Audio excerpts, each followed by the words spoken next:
ay ca mbokki amateurs yi maa ngi leen di nuyu bu baax a baax a baax di leen jox seen wàccuwaay tey mardi 14 octobre 2025 MN The Great tey moom yow lay nuyu ba pare épingle sa commentaire di kontaan ci yow ñoom Global Auto 15h07 fii ci Ndakaaru 31 degrés avec un ressenti de 36 tàng na donc di leen bëgg bu baax a baax Sourou Fall Bey Ousmane borom Marinas Franco Thierno ça c'est la famille quoi yéen noonu la demee di nuyu kilifa diine kilifa aada kilifa politique ak ñëpp di nuyu waa kër Insa Ruhullahi ibnu Mariama mu sell mi di julli ci yonent bu sell mi allahumma salli ala sayyidina muhammadin wa sallim di sant yàlla di leen sant ndax ku santul nit doo gaaw sant yàlla Chérif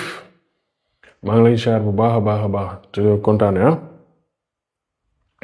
et puis di nuyu personnel de santé personnel sécurité karange jàngalekat yi ñëpp di ñaanal way dawla yi yàlla yërul leen te xaaral àjjana tu vois suñ xel dem na ci ndiku vraiment demee na ndaw donc voilà mi ngi noonu képp kuy dund naqar aussi des fois ngay dund mais li ngay dund day tar ba nga xamante ni suma waay mooy lu rappeur bi di way rek dund bu dee gën yàlla nañ ci yàlla musal tu vois ñi nga xamante ni aussi ñu ngi ci diaspora bi yéen it mention spéciale ndax tukki début bi lay neex wala soo demee vacances mais soo ko yàggee day metti li ngeen fa wuti yàlla ngeen ko am ba mu kawe seen jot di wax Tap Tap Send moom mooy transfert d'argent bu baax bi nga xamante ni international di leen nuyu man li ma gën a neex si ñoom duñ la sonal quoi des fois ngay liggéey ak nit ñu lay teg pression nangam sangam wax dëgg neex yàlla gars yi sonalu ñu si dara xama te tamit ñu ngi jàppale diaspora bu baax soo xoolee keroog concert Wally Seck bi fële ca New York je pense c'était le samedi gis nañ ñoom it ñu am peu représenté leen tu vois maa ngi leen gis si série télé yi ñu ngi ci làmb ji c'est ce que je veux dire keroog ñëwoon nañ ci lu ci aussi dañuy dem Maroc tout ça donc voilà quoi Lions yi tamit ñu ngi leen di souhaiter bonne chance je me dis tout le temps une victoire elle est jamais gagnée d'avance donc il va falloir qu'ils dem jëli 3 points contre la Mauritanie qui est quand même maîtrisable donc il va falloir les maîtriser ce soir donc c'est à 19h voilà puis stade bi coow lu bëri woon na nag prix bi ticket yi dafa cher ak lu ne di jégalu démb def nañu live mais live je l'ai perdu les gars ouais démb moo tax démb yëpp nelaw ma quoi j'ai pas dormi j'ai une migraine de fou j'ai extrêmement mal à la tête parce qu'en fait Instagram je pense que je vais il va falloir que ñu migrer quoi soit dem TikTok après yooyu wala parce que il y a trop de problèmes avec Instagram énormément de problèmes ndax vidéo bi en fait gis nga démb def naa ñaari vidéo yoo nga xam j'ai pas pu les récupérer heureusement benn laa ci def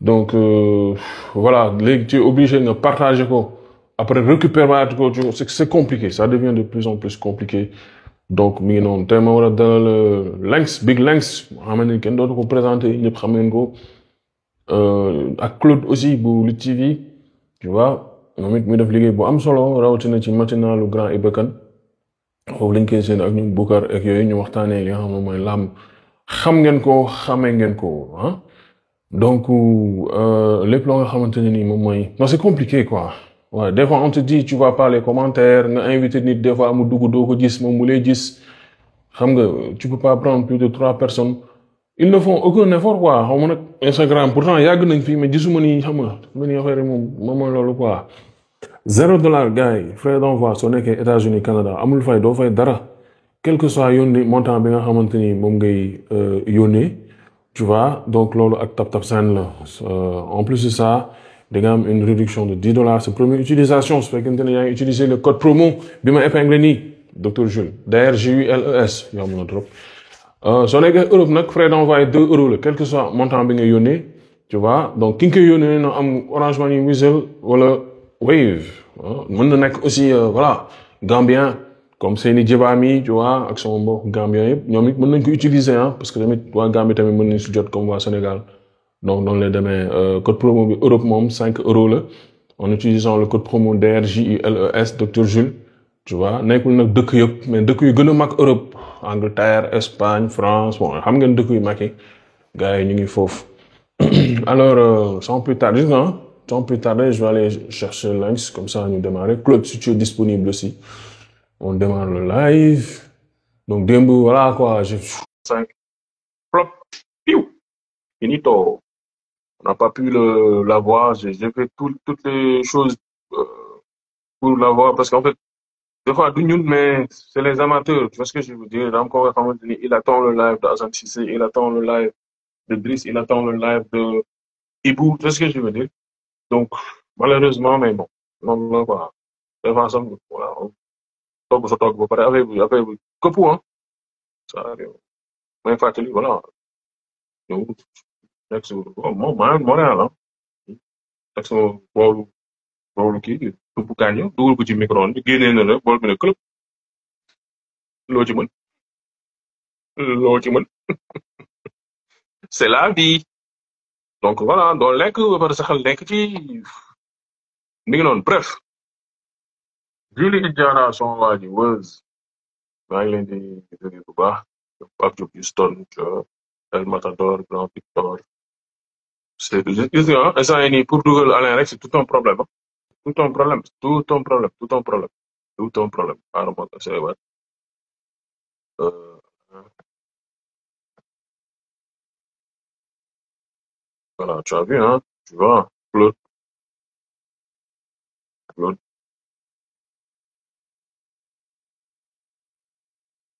voilà, ok. Bon, on attend un peu. Dis-moi tu sors quoi? Dis-moi tu sors. Dis-moi on sort sur Instagram. Donc on va être obligé malheureusement de migrer. On le veut. Donc on n'a pas le choix. On n'a pas le choix. On n'a pas le choix. Voilà, de Malaysia ouais, on n'aura pas le choix de migrer. Ouais, mais comment tu vas, Claude? Yaa ngi si jàmm? maa ngi sant yàlla bu baax Naka jàppal bàyyi. ñu ngi si kawam ñu ngi si kawam ñu ngi si kawam bu baax di Vraiment. nuyu di nuyu di nuyu sa public bi amateurs yi communauté Dave Live Lam Diaspora di ziar ñëpp di nuyu Fat Bintou Sougou suñu sœur bi Tu vois, gis nga Alain dugg na. Alain c'est là, hein? waaw Ok, di mais leen gis nga ziar je ne le vois di pas. ziar Claude gisoo Li ma laa de wax Instagram da ngay dugg mais doo ko gis. Dafa sox quoi. ne la ziar Claude naka Alain mu lépp jàmm maa ngi sant ça va jaajëf alhamdulilah waay Vraiment. bëgg naa la Yeah. Bon, gars yi gisuma Alain mais l'essentiel mooy après bon dans ce temps ci ngeen waa YouTube di ngeen ko gis, ah. Pour le moment je ne le vois pas. Alors mais moom comme ni may wax tout le temps, ah, moom suñu nit la yàgg mu nekk grand bu nice. Xam nga soo ko gisee nag da nga yaakaar ne xale la mais moo ñu mag fuuf malgré suñu bijaay ak yooyu presque mën nañu jur quoi macha allah, ah. Claude aussi nekk macha koo allah xamante ne nii man personnellement bu ñu ko découvrir yàggul mais il fait un excellent boulot pour les TV. Gars yi dañu yaakaar ne juste day toog plateau mais il fait un travail de back office parce que je veux dire Mhm. am solo affaire top 20 bi li andi coow li dañuy nit c'est vrai li c'est ngi vrai ñëwaat, ah. C'est ñëwaat ci loolu donc vraiment di leen kontaane bu baax c'était vraiment plaisir moo nga xam mooy suñu passion di suñu sport ñu mën cee waxtaan. Alors ma commencé par mais Claude je suppose que le grand moo la mag. waaw non je pense que oui tase nañ ci soirée de gala bi je pense Ok, que oui nag na ñëw kon soirée gala bi ñëw na fekk mu nuyu ma franchement affaire bu nice quoi mais di ko ok bëggee bu kon baax voilà honneur au senior grand ñu bàyyi la nga nuyoog waaw moo ko amateur. waaw mais di ziar ñëpp ziar Claude ziar le Dev kontaan ci yéen di ziar gars yëpp fi nekk ah la famille léegi famille Instagram mais foog naa léegi nga tas ko dem famille TikTok ah parce que famille Instagram mu ngi ñuy sonal ah. Non gars temps yi moom on galère quoi Instagram yàlla bi c'est galère trop. fatigant quoi Ay fatigant gars dañu doon bañ TikTok bi mais xam naa fa la ñuy mujj ah parce que ah bu ñuy dem fa ay live tam te après mënoo ko gisaat ça devient fatigant man ah léegi du ma gis sax commentaires yi en fait je vois même pas les commentaires depuis lu mais yàgg loolu nag la ba pare qualité d'image bi doo gis ay waaw tout ça commentaires. dafa des quoi Ouais, ça dafa des mais bon c'est ça. mooy loolu quoi nañu toxu rek garaawul mu normal ñu dellu siwaat Inch'Allah, Inch'Allah, Inch'Allah. mais di bëggee ñëpp Alors, nag bu baax nag Claude, waaw maa ngi nuyu ñëpp Dave di nuyu Alain bu baax vraiment moom aussi ziar. tase nañ ci soirée bi vraiment borom baax la di la nuyu Dave di kontaan ci invitation bi vraiment c'est un plaisir man damay faral di wax ne yéen ñu inspiré ñuy def live man débutant laa ci live yeeg et cetera même ci plateau yi et tout ça mais yéen lañ doon gis xam nga depuis période Covid bi mais ñoom kii ñoom bay toldo ñoom buzz di def ay live di animé loolu moo ñu gën a dugal ci làmb sax je pense ah et puis inspiration la source d'inspiration la man je ne sais ce que je veux dire Mhm, ah c'est pas parce que je suis dans le live que je le dis mais c'est réel ñoom Fatou Bintou xam nañ si dara di nuyu Fatou mhm, Bintou gis naa ko tudd global service automobile mhm. waaw nee na moom global. xamee na ma parce que mu ngi tudd école yi ma jaar donc ça veut dire que xamee na ma xaw ma kan la parce que c'est le nom de son Ah, entreprise non mais day sànni xeer moo fi newoon naa ko may sama taw bu jigéen bi mu tàgg ko. ah loolu bu waxoon. ah loolu la woon man la normal Mais il donc est très cool. xam Il est souvent là, mais si toute entreprise moo fa nekk on sait pas qui c'est quoi. ok mais apparemment xam na ma de je pense que moom c'est un ancien de la cathédrale parce que xam nga yenn Ah. écoles yi c'est un cercle boo xam ne on se connaît tous quoi même Buzz man Mhm, Buzz balaa ma koy xam ci télé collège cathédrale laa ko xamee on a bon mhm. c'était la génération juste au-dessus de moi mais Kon mais yow voilà kon foofu yow sa génération suufee na ndax man fa laa nekkoon tamit foog naa ñoom yow fa bës nga ne sax woon waruñ ma fa fekk cathédrale la jàngee man. mais non Si ah xam naa cathédrale kon xam ak Saint-Michel la jàngee. ok yow fekkante nga ak Buzz foofu Non bës mënu ma ko fekkee li ma ko magee daf bëri. ah mais c'est normal alors c'est normal man à peu près génération Buzz juste en dessous quoi voilà Ah. période boobu là exact donc fallait xamee avant tout et puis Mhm, ma ko doon suivre bon on se suit en fait bon c'est un réseau on se connaît ñu koy mhm, suivre mu dem Canada jàng et puis mu ñëw commencer Lutte TV di teg ay mhm, jéego di teg ay jéego ba tey mu créé entreprise bi et puis on l'encourage franchement li mu def yombul quoi mhm. c'est à se dire ouais. C'est vrai, c'est vrai. Mhm. Bon, di ko béggee tey suba rek on s'est changé des messages, tu vois, au réveil. C'est un gars qui est bien, quoi. Parce que tant Mhm, que rek maa ngi naan perd pas la. Gars yi Canada du dëkk bu yomb dem, quoi. C'est un pays qui est extrêmement compliqué. Il y a des gens mhm, qui veulent payer des millions pour y aller, tu vois. Et mhm, ñoom xool ñu ki nga doon, quoi. Da ngay gis rappeur bu mel ni Booba sax on te refuse le visa wala ay rappeurs américains de renommée.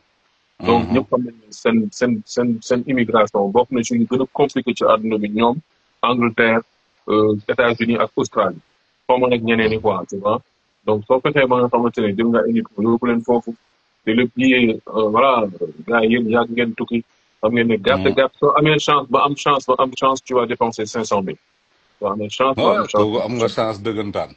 voilà tu vois donc ça Ah. peut aller jusqu'à 800 000 et plus aller Mhm. retour sans compter MRMS yi nga xamante ni parce que je veux dire des fois mu jox la Oh. agent loolu ci jamono buñ toll nii vraiment c'est un geste qu'il faut féliciter C'est un geste noble, ça.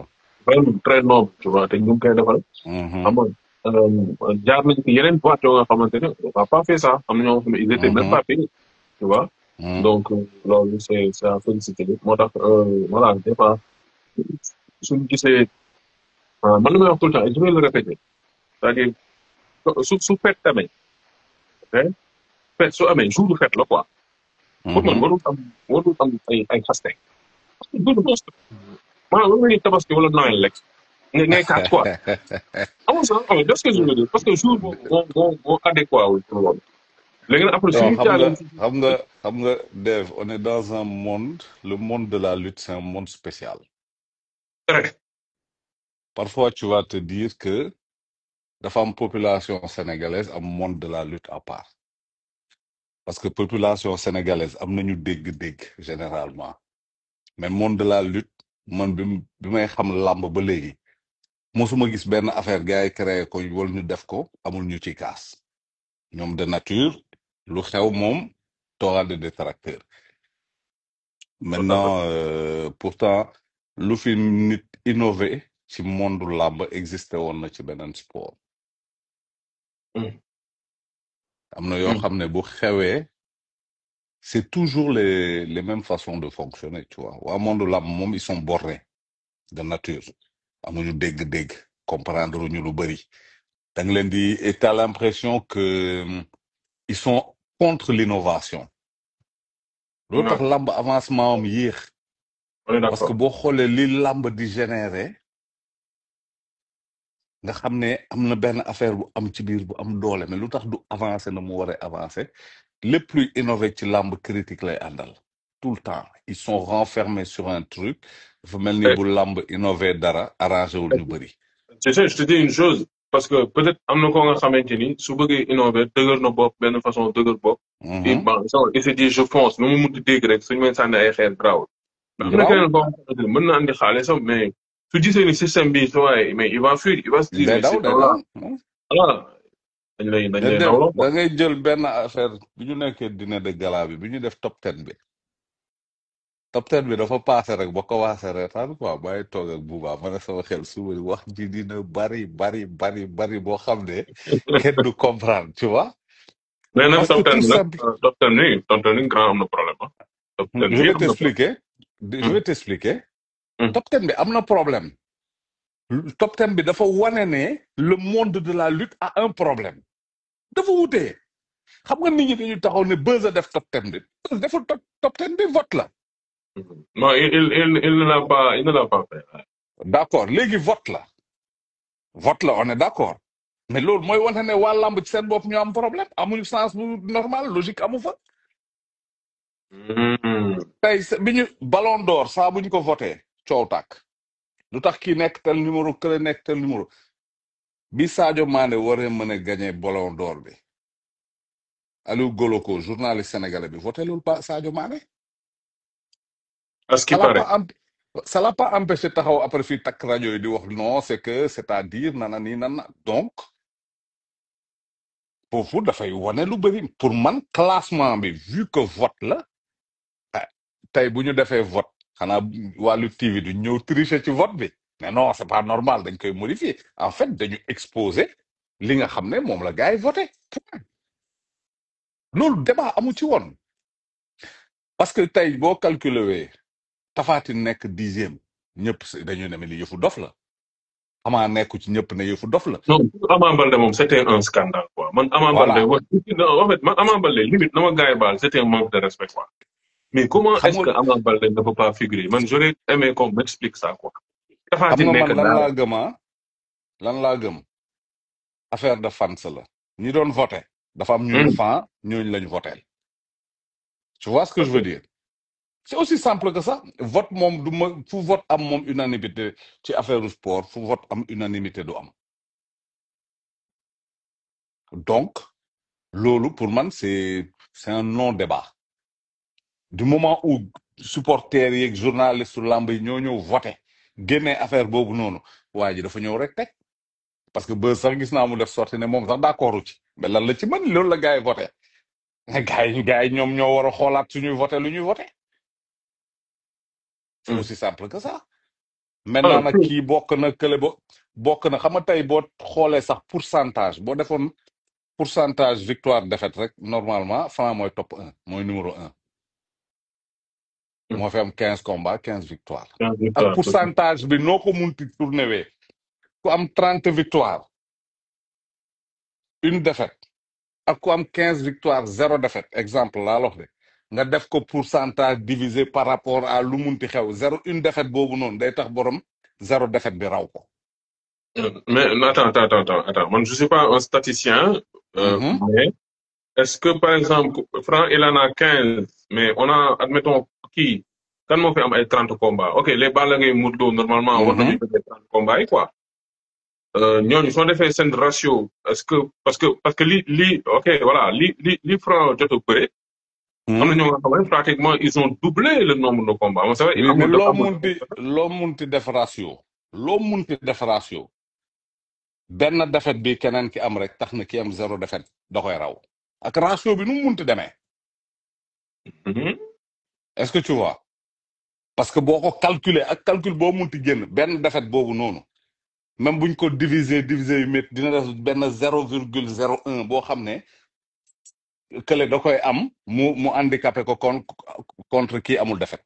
mais démb Assane Ciss dafa wax lu am solo.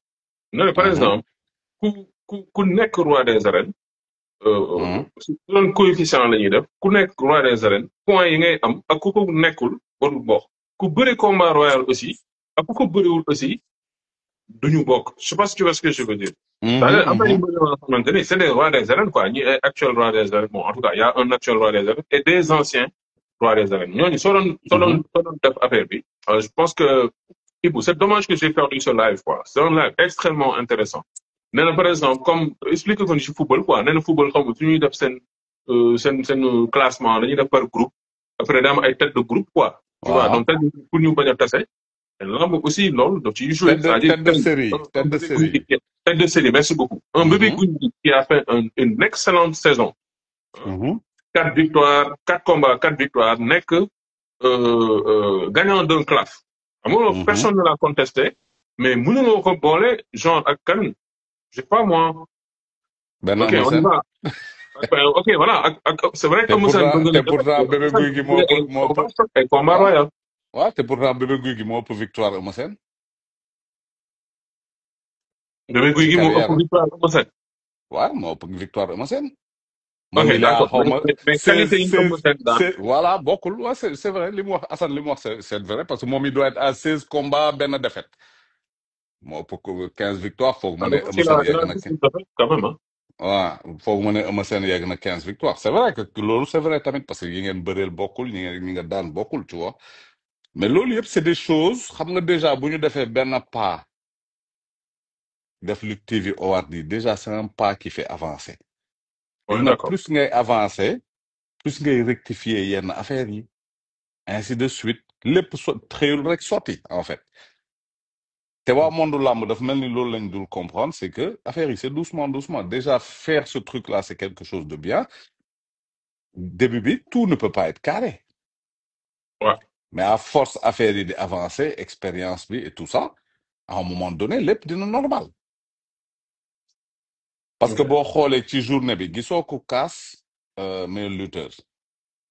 non loolu moom yow c'était unanime tout le monde était d'accord. gisoo ko kaas meilleur espoir. ouais. lutte simple bi gars yi kaasuñu. attends man je me suis renseigné après. Lengs. lutte simple bi tamit loolu jar na xoolaat parce que lutte simple bi ki ñu ko jox. ngañ seen. waaw pare junior daan na ko ci tournoi ba pare daan na ko jilaas. est-ce que ku la daan aussi ñaari yoon ci année bi. après bon raison yu ñu joxe mooy Tony Junior dafa yéex a dugg ci làmb ji parce que dafa xaar ba vers la fin mu commencé compétir alors Ngagne Sène était beaucoup plus régulier et puis moo ëpp ay tournois yu mu gagné tu vois ce que je veux dire voilà ci Albert Adrien Senghor ak 15 millions yi teg affaire demee noonu mais ku la daan ñaari yoon ci benn saison est-ce que kooku mën na nekk meilleur lutteur sa kaw aussi. waaw. affaire maintenant Dave nañu xool Ngagne Sène ñan la daan ci saison bi yëpp tamit.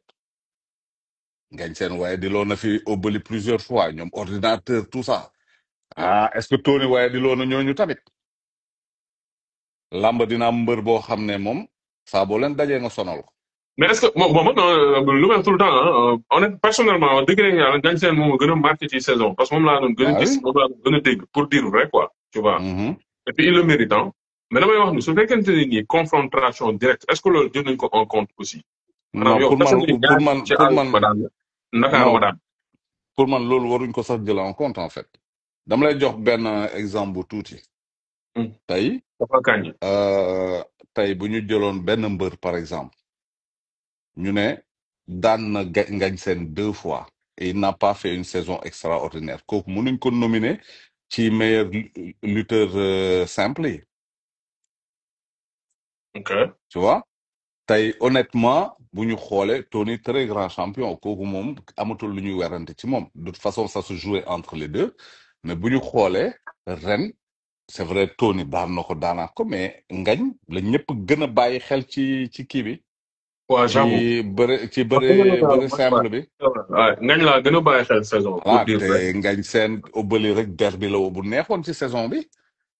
te kii yu mag yi ñu teg yëpp la plupart moo ko jël am na bu Tony jël mais la plupart moom moo ko jël après Tony ne démérite pas parce que Tony franchement Tony Junior franchement mooy mbër bi nga xam ne amoo leen loo koy wax ça se jouait entre les deux fallait kenn jàll mais Tony moom très grand champion tamit Tony keroog mi ngi may mbalak naanu ay soxla na maag moom ñu bokk plateau te xamul ne man moom du sedd alors dégg nga li grand bi wax par rapport ak li ci di aussi tu vois mais yow spécifiquement après le top 10 ak top 20 bi sax da nga ci def liggéey bu am solo tu vois bokk ci ñi nga xamante ne ci conception bi en fait da nga ciy liggéey quoi tu vois ce que je veux dire c'est ça. kan moo gis saaga xaar nga ñëw ci saaga kenn ci saaga maa ngi nii fu ma la xam dafa xaw a jàpp fu ma ñëwee rek bës bu doon non baal ko baal ko nan nga gisee kaw li ci tur après est-ce que comme nu ko grand bi waxee en fait voilà lan moom dañoo baaxoo loolu tu vois soo defee lu normal sax gars yi ñëw suma waa ji kaas wala boog tu trouves que ne quand même il y a des irrégularités. Wow, merci Dave. En fait, il faut juste remettre les choses dans leur contexte.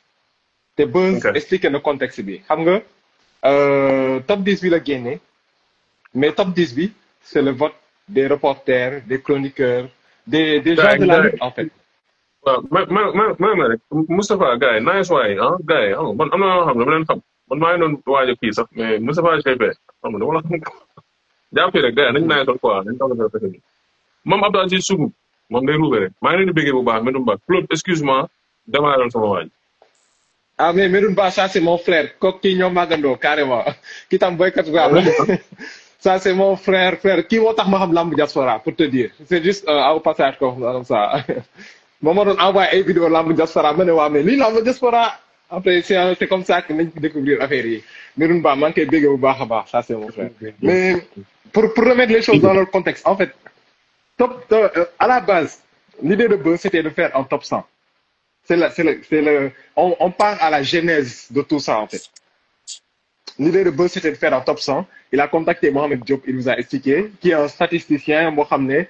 Il est calé au niveau en chiffres. Moment def tableau, def critères, il a tout établi. Mon nekk France. Mohamed Diop. Mon nekk France. Il a tout établi. Légui, le travail, en fait, le travail de terrain, il y a plusieurs personnes dessus. Par exemple, qui est Hassan Walo, ak Maguette Seck. ñoom ñoo gën a xam mbër yi ñoom Modou Anta ñoo dem génne mbër yi liste mbër yëpp génne seen palmarès seen nombre de victoires seen nombre de défaites et cetera et cetera et cetera man j'étais plus sur le côté xam nga jël par exemple mbër bu ne ma déterminer critères yi des notes des critères le nombre évaluer le nombre de vues sur YouTube sur 10 vues les 10 vidéos les plus vues popularité et cetera il y a plusieurs critères bon ça c'est le top 100 je fais en général j'explique en fait depuis le départ jusqu'à actuellement. Donc ça, c'était par rapport au travail du top 100. Maintenant, ce travail-là, basé sur des données statistiques et le palmarès et la performance des lutteurs, c'est le qui doit c'est genre the greatest en quelque sorte, mais c'est tous les lutteurs, mais en activité quand même. Mais Bombardier est dedans parce qu'il a lutté cette année. Exemple. Mais Yekini n'est pas là, Tyson n'est pas là, c'est les lutteurs en activité. Donc quel est le top 100 des meilleurs lutteurs et quelque chose qui est à actualiser, update chaque mois. Mais ce travail-là n'est pas terminé. OK? C'est un travail exactement. C'est pas terminé, Buzz l'a repoussé. Donc ça, c'est un fait. Maintenant, vous dites métier top 10, Buzz s'est dit, vu que on a annoncé un top 100, mais on ne peut pas encore le fournir, ce qu'on va faire, c'est que on va proposer un top 10 basé uniquement sur les votes des personnes. Uniquement sur les votes. yow tey man contacté naa la Dave contacté naa la ma expliqué la ma ne la dañuy def benn top boo xamante ne selon vous quels sont les meilleurs lutteurs actuels de l'arène tu m'as donné ton top 20. waaw man top 20 laa def mais top 20 en fait c'était pas un classement c'était genre voilà ñi nekk sama xam ñi ma gis ne ils étaient beaucoup plus performants et voilà quoi. voilà mais ñeneen ak ñeneen voté nañ les journalistes les reporters et cetera ñu bëri voté nañ tu comprends mais vote bi nii top 10 bi. C'était pas basé sur des critères c'est le palmarès qui moo daan kii par exemple tey jii nii je te donne un exemple Reug Reug il est 8e sur ce top 10 là mais su ma am na ñoo xam ne defuñu sax am na ñoo xam ne Reug Reug bëggoon nañu ko sax seen top 10 parce que ils se disent que Reug Reug année bii bëriwul Reug Reug il est focus sur le MMA son combat est reporté encore et encore pour des raisons X raisons blessure blabla et cetera mais en tout cas bëriwul. Donc automatiquement yow naturellement man su ma la laajoon top 10 peut-être que doo dugal Reug Reug wala su ma ko laajoon keneen mais du nu kii que ce soit peut-être que du dugal Reug Reug wala Alain Parce qu'il se dit, bon, Reug Reug, quand il n'a pas fait de performance. Dès le moment où il a live avec King of Hamilton, coach Bakay. Mais justement, Swing de Reug Reug, il est à la 8e place, n'est-ce pas? Oui. Nous, Reug Reug, mon raw Ama Baldé. Ça sonne mal à l'oreille, quoi. Reug Reug, mon raw Tapha Tine. En fait, c'est des choses qu'on a fait, finalement. Peut-être, est-ce que tout, façon bien, ou le niveau voté, tamit, voté au niveau Théo Baket, quoi. Ok, peut-être en fait, peut-être que Top 10 Bini, il n'y avait pas des critères bien définis. C'était juste pour recueillir l'avis des gens. Selon eux, quels sont les 10 meilleurs lutteurs de l'arène. Pour présenter, c'est-à-dire pour faire un top, on va présenter, voilà, le jour de la soirée. Tu vois. Donc, les gens ont fait un classement qui est plutôt logique, hein. On va pas se mentir parce que Modelo numéro 1, Sito numéro 2, Franc numéro 3, il y a une mana quand même. Peut-être bon, c'était de notre truc, mais c'était technique, ça. de toute l'arène. Voilà. Il a fait d'excellentes performances, on est d'accord, mais voilà. C'est ça, en fait, c'est ça le problème, c'est que ce classement-là, Alain wax na sànq ne que affaire supporter la am na lu mu wax comme amateurisme wala parparloo am na lu mu wax sànq j'ai oublié le terme mais expliqué na comme quoi c'est par rapport à la sensibilité, à la subjectivité des gens, ce top-là. Mais ça n'a rien à voir avec le top 100 qu'on va sortir qui est basé sur des critères statistiques, qui est basé sur la performance, qui est basé sur le nombre de victoires, le nombre de défaites, la popularité des lutteurs, les qualités physiques, les qualités, même la popularité des combats que juger. Aujourd'hui, je te donne un exemple. 2013-2014, le combat entre Modulo et Eumeu Sène, en termes de popularité de combat, il est beaucoup plus important qu'un combat entre Amanekh et Thiatou Daouda Fall. C'est un exemple basique. J'ai une question pour toi. Parce que ñenn ñi dañuy jàpp ni pour ci saison bi la mais su fekkente ne saison bi la doo ci boole Reug Reug doo ci boole Boy Niang doo ci boole Tapha Tine parce que bëriwuñu saison ñenn ñi dañu yaakaar ne seen carrière yëpp la loolu j'ai demandé à Beuz mu ne ma non du seen carrière yëpp léegi yéen ci ban timing ngeen jël est-ce que ci 5 dernières années 2 dernières années ci en fait kii bi lan la quoi ci lan ngeen sukkandiku ci côté temps pour ne par exemple on va juger kan mooy meilleur lutteur les plus meilleurs parce qu'en fait Claude oui. Le terme est très dur, quoi. Parce qu'on parle des 10 meilleurs. C'est ce que je veux dire. Oui. Donc, ça, bon, numéro 1, je pense que c'est incontestable quand même. Roi des arènes, voilà. Si vous voulez dire qu'il y a un est-ce que ça va dans ta tête, quoi. Tu vois, d'accord. Mais il y a une timing, c'est ça, en fait. C'est ce que je vous explique. C'est que ce n'est pas, en fait, ce n'est pas un classement basé sur des critères. Ce n'est pas mathématique. C'est un classement subjectif. Parce qu'on a juste demandé à un panel de 25 personnes, selon vous, quels sont les meilleurs lutteurs de l'arène. La question était simple, il n'y avait pas de critères. Quels sont les 10 meilleurs lutteurs de l'arène. Mais en fait, ça va tourner autour d'une vingtaine de lutteurs. Tu vas me dire, bon, à ce moment-là, tu vas me dire Modelo, Franc, Lac de Guiers 2, Tapha Tine, Reug Reug, je sais pas, Boy Niang, mais c'est les personnes qu'on retrouve sur ce top. Mais sauf que, il peut y avoir, en fait, en fait, comme par exemple, les places, les positions peuvent être discutables. C'est normal parce que c'est seulement basé sur le vote des personnes. Et qui dit vote dit subjectivité, qui dit subjectivité, dit sensibilité de la personne par rapport à comment il voit le classement actuel. Forcément, forcément. Parce que c'était juste le vote des 25 personnes. C'est vrai que c'est des reporters, c'est des créateurs de contenu, c'est des journalistes, c'est des experts de la lutte. On les connaît tous, hein. Buzz a donné leur nom le jour de la soirée. Mais c'est juste, on leur a juste demandé de donner, selon eux, quels sont les 10 meilleurs lutteurs de l'arène actuellement. Parce qu'on ne leur a pas dit quel est le lutteur qui a eu combien de combats, combien de victoires, quel est le lutteur qui n'a pas lutté, quel est le lutteur qui a eu une défaite, etc., etc., etc. Parce que ce top 10-là, c'était en fait un top 10 basé sur la subjectivité, l'avis des gens, recueillir l'avis des gens qui font la lutte pour savoir selon eux quels sont les 10 meilleurs lutteurs. C'est différent du top 100 que Buzz va sortir d'ici 2-3 mois, qui sera basé sur des critères mathématiques, statistiques, sur le palmarès, sur la popularité, sur le nombre de vues, sur le nombre de victoires, le nombre de défaites, les qualités physiques, etc., etc. Tu comprends? Okay, c'est ça, bien. En fait, la nuance.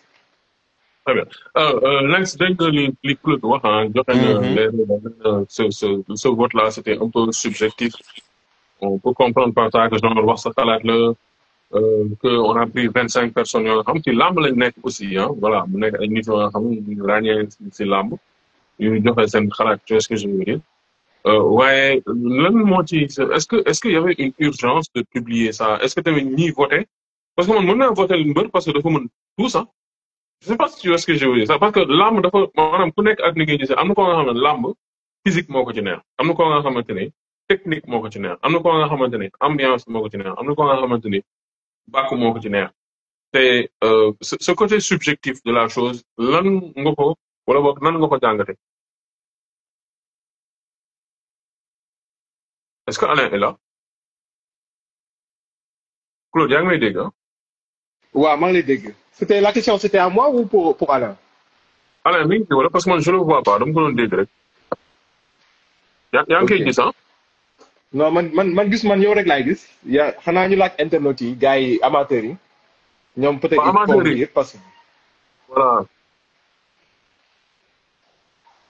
gars yi jàppale leen ñu ci commentaire yi est-ce que vous voyez Alain?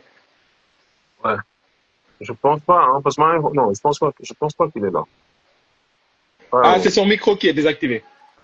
ah ok Jenna nee na c'est son micro. il est là ok Lex parce que j'ai aucun visuel hein ouais Parce que man aussi je ne vois que toi. et, ok mi ngi fi ba nga il nous regarde wala bref bon Ah, il a un problème de son, il paraît. ah Il a un problème de son, ouais.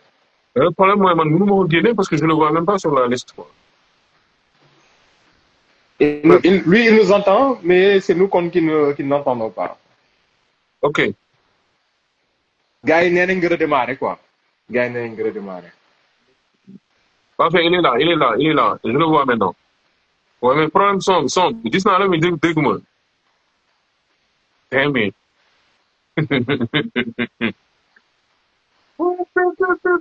non mais Instagram c'est de la foutaise hein gars yi ñu ngi déglu mais su dee da nga sol casque essaie nga déconnecter casque yi yokk volume peut-être xool ndax bësoo bouton son bi Là, il est parti, hein. Il n'est plus là. mais là man je le vois nii live Ah, le gars, il est parti. Est-ce qu'il y a un décalage sur live? Il revient. Il est sorti, il revient. ok c'est bon ok c'est bon ok on va continuer hein donc non, hein. Instagram de tous on donne daje Instagram de tous alors ok c'est bon léegi ñu ngi woon ci waxtaan bi ba léegi nii léegi top 100 bi ça va sortir au mois de décembre n'est-ce pas Wow, Top 100 bi, Buzz li mu ñu wax mooy c'est prévu pour le mois de décembre.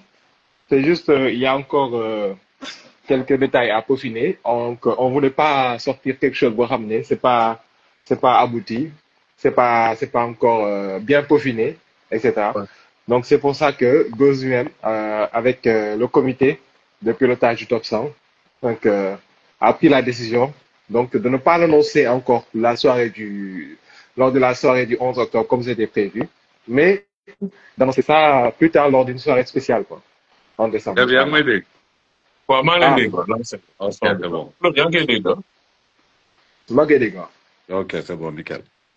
non de foog ñu topp TikTok ah. oui bëgguñu ko mais foog ñu topp TikTok. non affaire bi léegi TikTok la de. ñu jël suñu tëbës ak suñuy kaaka dem TikTok Waaw. mais léegi dégg nga Claude lu mu wax par rapport ak top 10 voilà naka maanaam façon bu ñu critères yi nga xamante ne ko def 25 personnes yu ñu contacté que le choix était quand même subjectif il y avait rien de mathématique et tout lan moo ci sa xalaat pourtant gis nga li ma wax sànq la rek gars yi dañu voté selon seen bëgg-bëgg ça revient à ce que tu disais tout de suite am na ñoo xam ne xëy na tous sax moo tax ñu voté benn mbër tu vois après comme li may wax daal il faut pas regarder que le négatif parce que ñëpp d'accord uñ ci kenn d'accord ci maintenant le truc c'est quoi il faut se dire que benn affaire benn évolution bu bees la à mieux travailler à regarder xool tamit votant yi et tout ça après c'est tout parce que xam nga tamit lamb moom dafa bëri muy reporter yi journalistes yi tout le monde gars yi dañu am seen mbër quoi dañu am seen ay mbër ku si ne dafa am ay mbërëm tu vois ce que je veux dire maintenant à un moment donné ben ñenn ñi est-ce qu'ils votent objectivement je ne sais pas mais c'est à mieux travailler c'est à mieux travailler nañu oublier xam nga parfois aussi gars yi nañu ubbi benn tu vois le truc 50% boo xam ne ce sera que le public mais foofu tamit dina am danger foofu tamit dina am danger Parce que, parce que tey boo le public, dafa am ay mbir yoo nga xamante ne ils ont une voilà forte présence dans les réseaux sociaux. voilà xam nga tey boo ñëwoon nga ne par exemple damay jox 50% amateurs yi mais ça waay supporteru Diop 2 yëpp bu ñu duggee ci tok bi il va être meilleur lutteur pendant des années hein même bu amee défaite tu vois ce que je veux dire de ce fait affaire bi c'est à travailler bien réfléchir comment mettre en place les choses après on va y arriver innovation là ça peut pas être parfait au début après ndànk on verra Tout à fait, tout à mais fait. gëm naa ne top 100 bi gis nga top 100 bi bu génnee sax ñu bëri duñ d'accord maa la ko de Ouais, c'est- di nga gis benn mbër nekk 14e que le nekk 36e nit ñi ne mais comment ça se fait kii mën a nekk 36e que le nekk 14e c'est qu'il faut mettre en place ñu wax exactement ci critères yi qu'on Mais, a mais, tous mais les Big Lens, pour moi, Bob moins tane, parce que Bob, au moins, il y aura beaucoup plus de le côté scientifique, recherche, tu vois, ou qui aille palmarès tech, tu vois ce que je veux dire. Pour moi, Bob moins xaw a tane. Même si on met ay cas sax, je pense pas que nous dina nekk comme Bini. Je sais pas loo ci xalaat.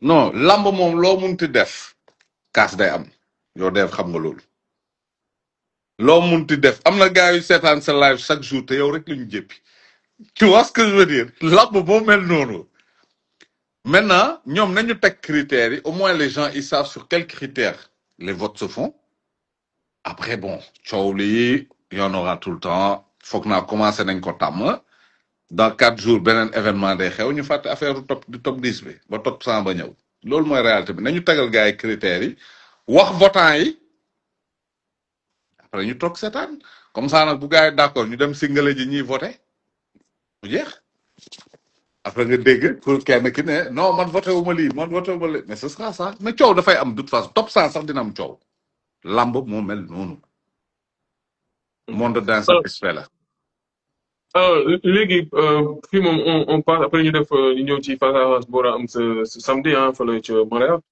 C'est un bilan, on va dire, de l'événement de samedi passé, le TV Awards yi.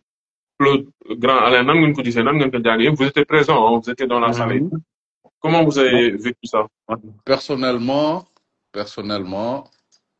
dama ci kontaan franchement satisfaction am naa si parce que je me dis benn affaire bu bees la et ça a été bien fait ils ont mis les moyens quoi ils ont mis les moyens parce que du ñëppay dem Radisson nii comme ça jël benn salle ils ont mis les moyens ñoom def nañu li nga xam ne peut-être CNG moo ko waroon def sax mais ils ont mis les moyens ils ont fait un bel événement c'est vrai que j'ai l'impression qu'il y avait beaucoup plus de monde que prévu mais xam nga c'est toujours délicat mënoo am ñoo xam mënoo leen bañal tu vois mais j'ai bien aimé l'organisation il y a eu quelques petits détails mais franchement man satisfaction laa ci am quoi innovation bu am solo la parce que lii nii Dev nañ ci bàyyi xel de day tax nit ñi gën a jox cër làmb Ouais, on est d'accord.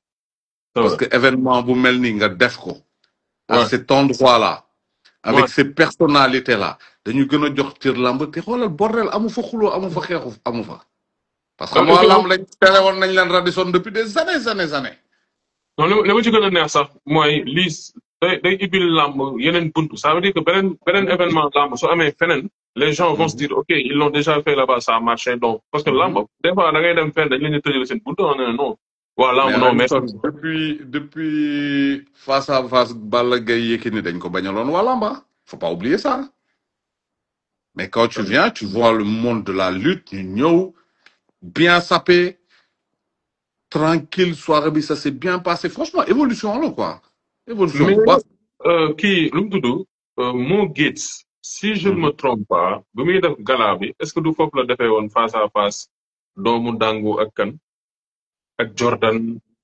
Zarko ak Baye Mandione mooy gala boobu mu organisé woon est-ce que du woon Si, foofu. j'ai l'impression aussi. Ouais, j'ai l'impression J'ai que l'impression. Dragon la woon. J'ai l'impression que Mais ouais quand même, Dragon la c'est woon quelque ci chose. Mais quand même, c'est quelque chose qui est bien pour la lutte.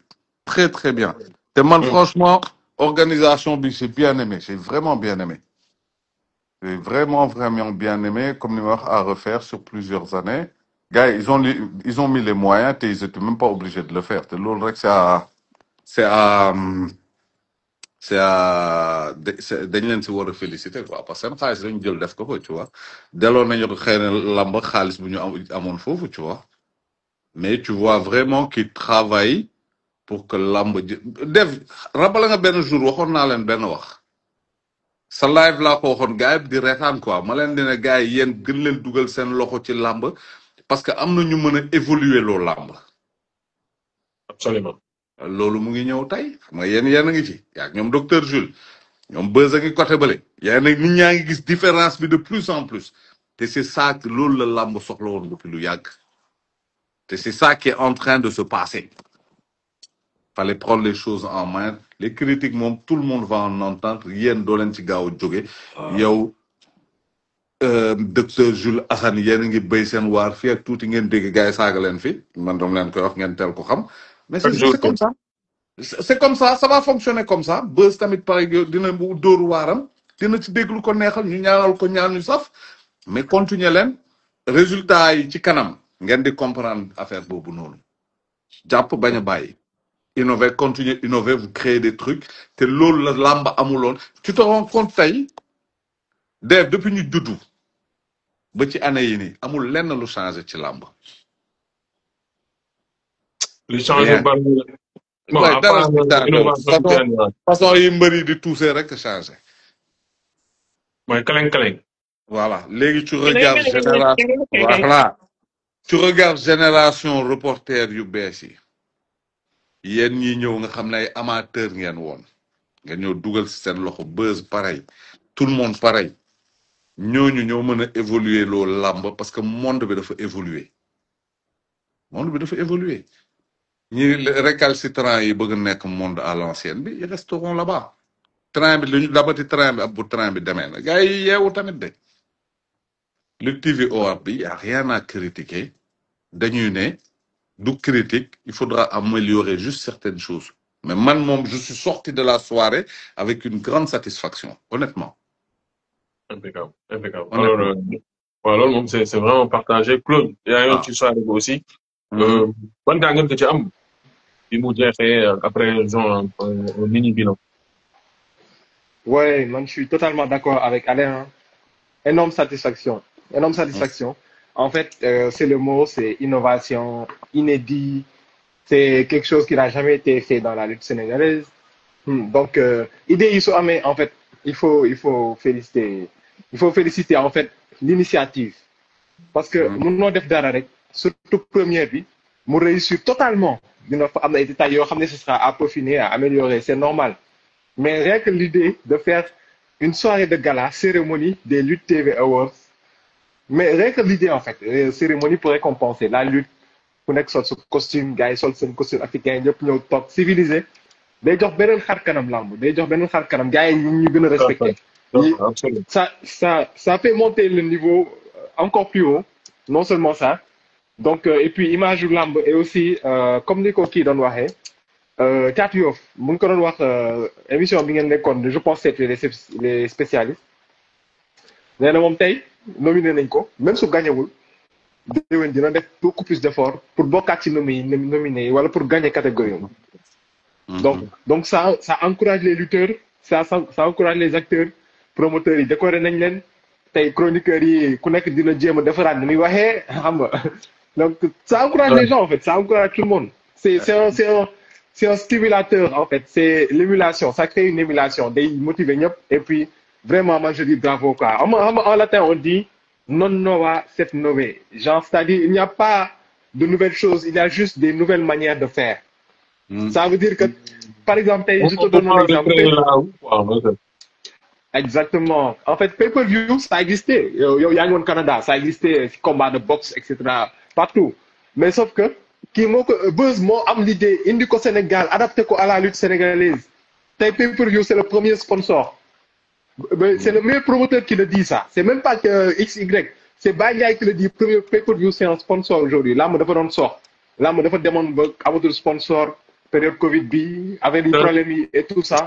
Je te coupe un peu. Mais man bu ma yëgee yenn combat yi montant bi pay-per-view bi di andi dama tax sama gémmiñ loolu xam naa ne Assane Cissé mais xam nga yooyu xam nga yooyu dev li ci garaaw mooy promoteur yi duñ ko yuuxu ci kaw de. non c'est beaucoup d'argent du xaalis sant quoi xaalis bu bëri macha allah. Voilà. te boo xoolee loolu évolution la moo ànd ak yëpp. Vas-y, Claude. Désolé. Ok, non, presque dans le c'était juste pour dire que l'innovation, Buzz def. Ce serait même bien que Kenen commence à créer une entreprise, créer une télé, connaître une jeune def même chose. Et puis, en fait, ça crée une émulation. Ça ne fait que monter le niveau plus haut, en fait, tout simplement. Donc, c'est à encourager, c'est à saluer, tout simplement. Mais on soirée satisfaite. Oui. Dev. Lamb, c'est un diamant brut. Il y a tellement de choses à faire qui ne sont pas encore faites que nit bu xawee yeewu tuuti rek voilà am na yum si am moo ni Dev yow da ngay dem ay Super Bowl States boo demee Super Bowl nga xool lii yëpp di ànd ak cérémonie bi question lekk ak naan rek monde làmb c'est un truc brut boo xam kenn exploité wu ko exemple bu bett laa la wax. maanaam yu tàng yi ak yu sedd yi yu jëm ci biir. mais boo xoolee booy dugg muy ay match NBA ak NFL ak lu nekk football américain tout ça booy dugg di nga fa jënd coop di nga fa jënd naan. di nga fa jënd popcorn di nga fa jënd lépp mais question coobu làmb rek y a rien qui est exploité jaaykat ya fa nekk loolu boo ko structuré promoteur bu tëggee événement structuré loolu yëpp sax da ci am xaalis encore mën nga ko xeeb mais c'est un truc qui peut te ramener 15-20 millions facilement c'est bête mais làmb liñ am na yeneen ak yeneen de mais liñ si mën a liggéeyaat y en a beaucoup le problème mooy même place de parking yi arène nationale bon je trouve que c'est un peu mal organisé il y a pas assez de place je trouve et puis arène nationale chance bu mu am mooy dafay yaatu quoi donc les parties yoo nga xamante ni kenn def ko dara genre mënoon nañ fa def genre ay parking yoo nga xamante ni tu viens tu payes 500 wala 1000 francs et tout donc non seulement mairie dëkk bi mën na ci am dara mais l'organisateur aussi mën na ci am dara ba booy di gérer parking yi quoi. Il y a énormément de choses à faire, hein? Énormément de choses. Événement show, gars yi defaguñ ko de. Il y a beaucoup de choses à faire yoo xam ne gars yi defaguñ ko. kon yow pour yow instant yii nii su doon école CP lañ nekk wala CI des na quoi. waaw fa lañu toll te encore ay pay-per-view yeeg yooyu ñoo tax ñu génn jardin d'enfants. sinon fa lañ naroon nekk ba léegi. Ah oui, xam nga tey pay-per-view am na Lutte TV Awards yaa ngi ñëw tu vois des nouveaux visages dans la lutte c'est important mais xoolal inconsciemment gars yi nekk ci réseaux sociaux yi tax na am na yenn nit ñi ñu doon gis ci làmb ñu bëri wax foofu léegi kenn gisatu leen sax léegi waa gars yi nekk ci réseaux sociaux yi dinañu wàcc ci géew beeg ñoom affaire yi mu ngi changé de mais ndànk-ndànk rek mais après tout va bien se passer dama bëgg ñu jeexale ci face à face bi war a am samedi Montréal diggante Modou Lô ak Sa Thiès aussi di jégalu gars yi Driss maa ngi lay seen Assane il est déjà au courant Driss nanoon naa la jël après live bi j'ai perdu le live d'hier je l'ai perdu c'était vraiment pas de ma faute un quart de j'ai tout fait pour le récupérer mais malheureusement voilà quoi j'ai pas une solution et tout donc voilà quoi di jégalu gars yi bu baax a baax a baax gars yi samedi combat boo nga xamante ne ñu ngi ko tëggoon ci màggal gi lañ ko annoncé mais boobu léegi nii bon ñaari mbir yi kenn defu ci benn déclaration bu officielle da ngaa gis combat taxaw sax comme par exemple Eumeu Sène ak Ada Fass ñu tasee def genre présentation comme ñoom luñ koy woowee ñoom les promoteurs mais ñaari mbir yi ba léegi nii waa def nañ vidéo xaw a sànni tuuti track affaire demee noonu mais samedi la ñu war a tase Montréal lan mooy san jàngat ci combat boo xam ne quand même combat royal hein le plus grand combat quand même de cette saison Claude Big Lengs. combat man combat boobu moom li ma waxoon l'autre jour laay wax rek c'est un combat très risqué pour Sa Thiès. Très risqué pour Sa Thiès. waaw parce que. mais ma yaakaaroon ne en général kuy bëri combat royal t'as pas maanaam risque bi ci côté kii teg couronne bi la mais maanaam challenger dem il n'a pas grand chose à perdre wala. non xam nga loolu. Dave ku ci yegg foofu noonu est-ce que pression bi du gën a nekk sax ci challenger bi ci biir nii. parce que après faut pas se mentir tey boo ko jëlee xamoo ñaata temps nga koy téye parce que li di ñëw ci ginnaaw métti na te boo ko ratee xamoo ndax di nga ko amaat ci sa carrière. tu vois ce que je veux dire occasion. ouais non ouais là je te parce que en fait so ku perte couronne wala boog couronne maanaam ku ko bëri. wala ku ko perte ñaar ñëpp. di nga def benn boucle ah balaa nga koy bëriwaat. c'est-à-dire que combat royal mënoo ko tegle quoi ça on est d'accord. exact mais c'est très rare maanaam nga ci 3 ans nga def ci 2 combats royal en général tu vas galérer 5 ans balaa ngay bëriwaat combat. voilà te Modou tey au jour d'aujourd'hui il est plus proche de la sortie que toog fii.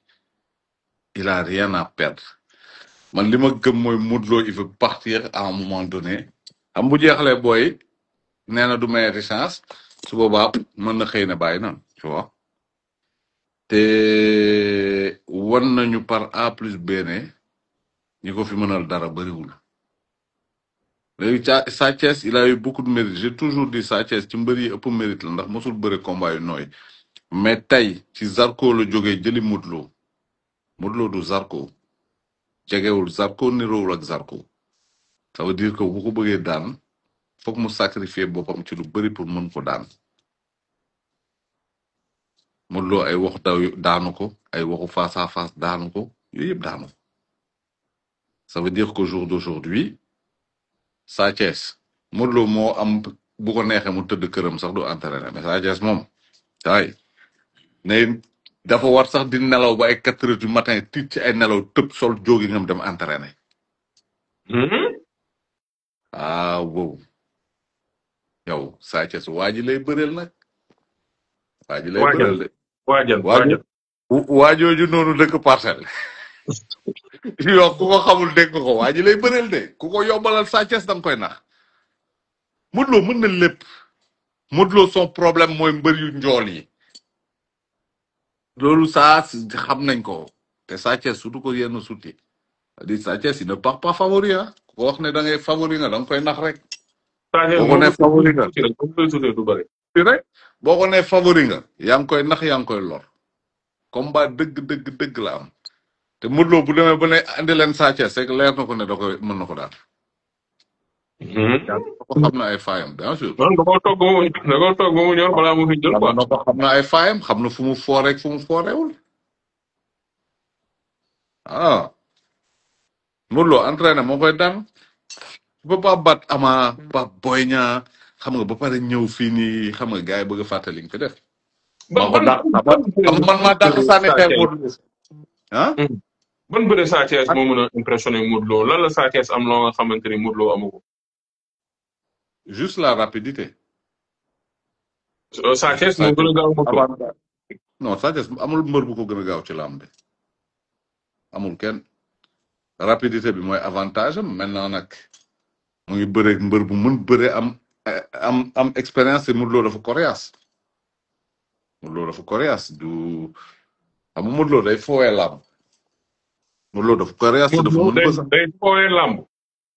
Modou Lo mooy genre ça veut dire quoi day foowee làmb maanaam moom bu jël la voilà mooy genre nit ñi nga xam ne dañoo bëgg bëre mën bëre est-ce que comprendre nga mooy genre gars yi nga xam ne mën nga doxantu dajeeg ñoom géej sax mu ñëw bëreeg yow. mais est-ce que combat royal combat bu ñuy fooye la est-ce que couronne bi du ñuy fooye la. mais Modou Lo ñaata yoon la défendre titre am. bon bi yoon c'est la troisième bon bii mooy nekk la quatrième fois muy défendre titre. loolu sonalu ko de foog naa. soit il va aller sans pression. Sa Thiès mooy gën a am pression te moo war a entraîner pour gagner. ndax waa ji moom toujours day pare. mais lu tax nga woowee waa ji. non waa ji dafa mën li muy def. nga bëgg ko nga bañ ko Modou Lo dafa mën li muy def de. tu l'aimes pas dafa mën li muy def te mosuñ ko gis mu méforme. benn temps gars yi nee nañu contre Boy Niang non contre Siteu xawoon na jël poids mais il est toujours dans la même logique. contre Ama Baldé man je trouve qu'il était un peu sec quoi bon pour ne pas dire tuuti. pour man contre Boy Niang la andi sa meilleure forme quoi. liggéey bi moo bëri. xam nga contre Ama dañ ne dafa sec daan na ci Ama. contre Boy Niang ñu ne andi na forme daan na ci Boy Niang. contre Siteu ñenn ñi dafa xawoon pata daan na ci Siteu. donc moom am na ñetti exemple yi xam na fan la war a liggéeyee pour gën a jàpp fi muy gën a jàpp forme te xam na li mu war a def moom il est constant depuis ñi mu doon bëreen loolu yëpp ñii pataa nañ fi sewaat pataawaat sewaat bul sonal sa bopp waa ji daal boo ko bëggee daan moom da ngay liggéey de loolu moom laa gëm man. maanaam liggéey moo ngay daan est-ce que social dina ko daan. social. boo teg ci social de saa yi xoolal surtout doo comprendre sax lii di xew. Sa Thiès lenn rek la ko nit ñi war a wax dama liggéey utal doole bu bari nga ëpp ko ñaari yoon doole loolu rek la ko nit ñi war a wax. comme yaa gën nekk xale ëpp ko ñaari yoon doole boo koy ëppul ñaari yoon doole doo ko daan. mais Dave dañuy fooye benn affaire mais Modou Lo dafa coriace de. mais coriace man ci Serigne Ndiaye laa ko xamee moom lañ doon wooyee Serigne Ndiaye Moussa Ndiakhate xaw ma. waaw loolu surnom la mais moom Modou Lo il est coriace Modou Lo xoolal gabariwam ak fi mu nekk fi mu toog ci làmb toog fa kenn mënu ko fa jëlee waaye. Sa Thiès faut pas que les gens gëmloo ko loo xam ne amul de ay Balla daan na ko da nga koy daan Sa Thiès du Balla ay non waa ji yaa ko mën waa ji yaa ko mën mënuloo Sa Thiès bu may dégg mënoo waa ji loolu na nga ko teel a xam boo ko bëggee daan demal entraîner lu métti. nit ku Sa Thiès mënul Modou Lo mënu ko mënoo waa ji nit ñi buñ ko waxee moo mën waa ji dañ koy fen lan lañ koy wax war a wax demal entraîner ko ñaari yoon doole. bu ko de explosion bombe nucléaire. dafa def mënu ko nit ñi ñooy wax ku ko ne yaa mën Modou Lo du waxu ko dëgg. Sa Thiès ku ko bëgg da koy ne combat bi li ci des entraîné si bay bëgg dee nga andi ñaari yoon doole nga daani ko mais ku ñëw jàkkaarloog Sa Thiès ne ko yaa mën Modou Lo da nga koy wax lu la da ngay wax lu la neex man loolu laa gëm ku si ne nag ak la mu gëm. Sa Thiès bi ma xoolee ba xool ci ñi ko jot a daan ñu tolloo comme moom Eumeu Sène rek la maanaam ak ñaari ñoole Boy Niang ak comment il s'appelle Malick Niang Modou Lo moom ñaari ñool aussi ñoo ko daana mun naa ni Bombardier ak ki nga xamante ne moom mooy Balla Gaye numéro 2. sànq dama wax bi nga wax ma ñëw ci Claude nga ni moom ak Balla Gaye dañoo nuroo façon bu ñuy bëree Balla Gaye gis nañ ni moom c'est la bête noire de Modou Lo daan na ko ñaari yoon est-ce que Sa Thiès ak Balla Gaye ñoo nuroo façon bu ñuy bëree y a quand même des similitudes wala bokkuñu façon bu ñuy bëree. non fu ñu koy teg. Lynx kan nga wax Claude ngay wax loolu fan. non maa ngi si yow Sa Thiès ak Balla bokkuñu ni ñu bëri. ça n'a rien à voir. Balla daf lay song il mise sur sa puissance. Sa Thiès da lay song il mise sur sa rapidité man loolu laa gëm bien vrai qu'il est puissant. mais tey. ok Balla il mise sur sa puissance Sa Thiès mise sur sa rapidité. waaw bien vrai que Sa Thiès am na puissance mais rapidité am lay gën a utiliser. mais est-ce que tey bon on est d'accord qu'il est puissant mais tey par exemple dama benn wax sànq mais je suis pas tellement d'accord ah. mooy moom moo gën a gaaw Modou Lo loolu je doute un tout petit peu je me dis bon il est très rapide il est très vivace très réactif mais non Modou Lô tamit il a comme ce non côté non Def xam nga fu maanaam loolu différence gaaw da lay tëru quoi da lay intercepter. waa Modou Lô dafa mën a intercepter erreur waaw foofu laay waxee voilà. mais loolu bokkul ak rapidité en mouvement bi Sa Thiès amul ku ko fi gën a rapide en mouvement mais xam nga Sa Thiès day maye mooy champion du monde pour maye waaw. moom dina la may rectifier may bi daan la ci problème bi mooy waa ji Modou Lô waroo ko may parce que boo ko mayee doo rectifier xaar nga ne Modou Lô du mbër bu ñuy may ndax loo ko may du la ko delloo quoi moom du la jox wéccit loolu nga bëgg wax. boo ko yenn penalty yi boo ko defee ak Modou Lô da lay daan muy Modou Lô di Boy Niang c'est la même chose am na penalty yoo xam boo koy def ak ñoom lañ lay daan Sa Thiès bi muy bëreeg Boy Niang période boobu noonu ku ñu newoon Boy Niang dina daan Sa Thiès doo ko gëm le seul problème li nit ñi fàtte woon mooy Boy Niang boo ko mayee mu jël te Sa Thiès doo ko mayee mu jël ko automatiquement. mais Modou Lô aussi bon peut-être si dernier combat bi mais des fois man je trouve que day maye lu bari hein parce que contre Lac de Guiers dafa ibbi woon gardam de trop. mais parce que dafa amoon waa ji du ñëw. pour am na man bu muy tërëf nii sax. pour man contre l'autre là Eumeu Sène seen premier combat donte foofu la gars yëpp nangulee 2014 ou 2015 je crois que c'est 2014 là. mais foofu dafa ibbi bërim ba mu ëpp tu vois ce que je veux dire.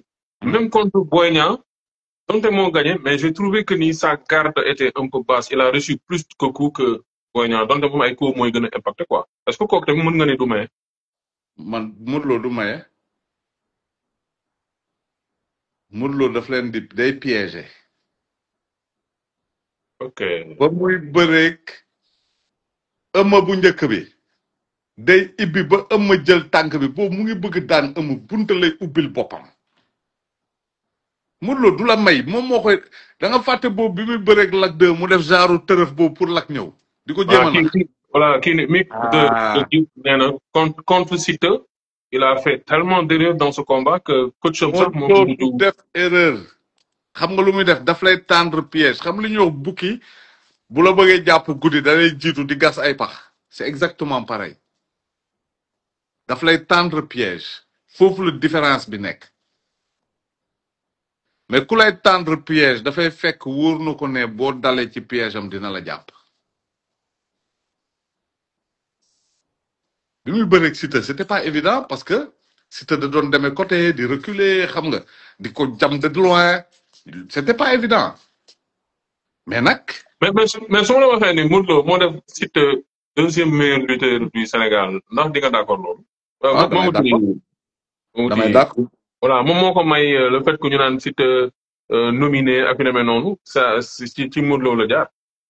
moo xam nga def man Siteu dama ko nangul loolu xam nga pourquoi. Siteu boo xoolee fi mu jógee ak ce qu'il est devenu. bravo rek lañ ko mën a wax. bravo kese ah. non fi mu Siteu bi muy commencé lamb fii bi ko ñoom Sa Thiès di daan tout ça là taw Siteu dese woon na am doole. mais quand tu regardes d'où il est parti et ce qu'il est devenu da ngay xam ne kii il a beaucoup de mérite. là on est d'accord il a cravaché quand même. il a beaucoup de mérite Siteu moom mën nga ko wax lu ne mais c'est quelqu'un qui a beaucoup de mérite. moom rien que pour preuve pour li mu liggéey acharnement bi ba yegg si fii rek il mérite d'être deuxième ah. bien vrai que ñu bëri duñ si d'accord mais il le mérite ah. sama ni changé wul di. waaw xaaral ma ci besoin bi. voilà quoi Claude, tu peux intervenir en 2 minutes le temps me je drive. waaw mais des fois am communauté bu gën a troll sur Instagram gars yi dañuy tooñ rek Ah, mais en tout cas dañuy tooñ rek mais combat bu neex lay doon ah combat bu neex lay doon man li ma gëm ne déjà man pour man Sa Thiès combat bi dafa war a teg jeexal quoi. Pour combat bi day am en fait il y a des moments comme ça dans ta vie pour le sportif c'est dans sa carrière da ngay am benn moment boo xam ne c'est à saisir quoi c'est le moment ou jamais pour Sa Thiès parce que Sa Thiès raté woon na ay examen xam nga raté woon na ay combats yoo xam ne c'était des combats déclencheurs pour mu passer franchir benn cap tout le temps mais bii je pense qu'en fait le moment est venu pour Sa Thiès mais parfois nag da ngay wax gars yi foog ne da ngay nekk supporter mais moi je pense que le moment est venu pour Sa Thiès à condition que mu pare à 100% sur tous les plans mais vraiment tous les plans parce que en termes d'adversaire instant bii nii il va confronter en fait le lutteur ultime si c'est l'arène sénégalaise on peut dire ça comme ça en quelque sorte man j'aime bien xam nga sànq gars yi ñu ngi def ay parallèles entre les lutteurs et les footballeurs man j'aime bien comparer Modou Lo à ki nga xamante ne mooy Cristiano Ronaldo pour ñi di suivre football parce que Modou Lo en fait rien ne le prédestine à devenir le roi des arènes loolu ñëpp xam nañ ko mais aussi non seulement ça mais discipline bu mu def ci sport am discipline bi hygiène de vie bi régularité bu mu am ci entraînement am ba dem ba mel ni mu mel man je pense que lii c'est le travail qui lui a donné ça soo ko comparé peut-être pour continuer le parallèle par exemple Balla Gaye je fais une petite digression Balla Gaye je dirais plutôt c'est Messi parce que c'est le gars boo xam ne il avait le talent naturellement dafa mën bëri naturellement léegi du coup donc il faut que mu def tuuti entraînement rek